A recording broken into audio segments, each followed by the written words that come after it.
Hello uli, mga amigo, mga amiga, gwapo, gwapa. Salamat Panginoon sa mensaheng ito at saka sa aking Holy Spirit ito.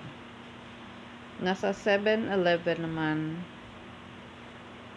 Makaraan iyon, pumunta si Jesus sa isang bayang tinawag na Nain. Sumama sa kanya ang kanyang mga alagad at ang napakaraming tao. Nang malapit na siya sa pintuan ng bayan, nasalubong niya ang libing ng kaisa-isang anak na lalaki ng isang babaeng balo. Marami ang nakikipaglibing. Nahabag ang Panginoon nang makita ang ina ng namatay. At sinabi sa kanya, huwag kang tumangis. Lumapit siya at hinipo ang kinalalagyan ng patay at tumigil. Tumigil naman ang mga may dala nito. Sinabi niya, "Binata, bumangon ka." Naupo ito at nagsalita at siya'y ibinigay ni Jesus sa kanyang ina.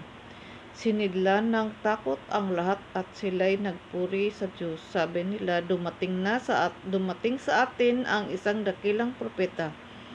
Nilingap ng Diyos ang kanyang bayan at kumalat sa buong Judea at sa palibot na lupain ang balitang ito tungkol sa kanya. Sa 11, binasa ko ito nung isang araw. Salamat po, amen. Salamat Panginoon at syempre sa aking Holy Spirit. Nasa 7-Eleven. Ang pamagat nito ay binuhay na muli ang anak ng babaeng balo.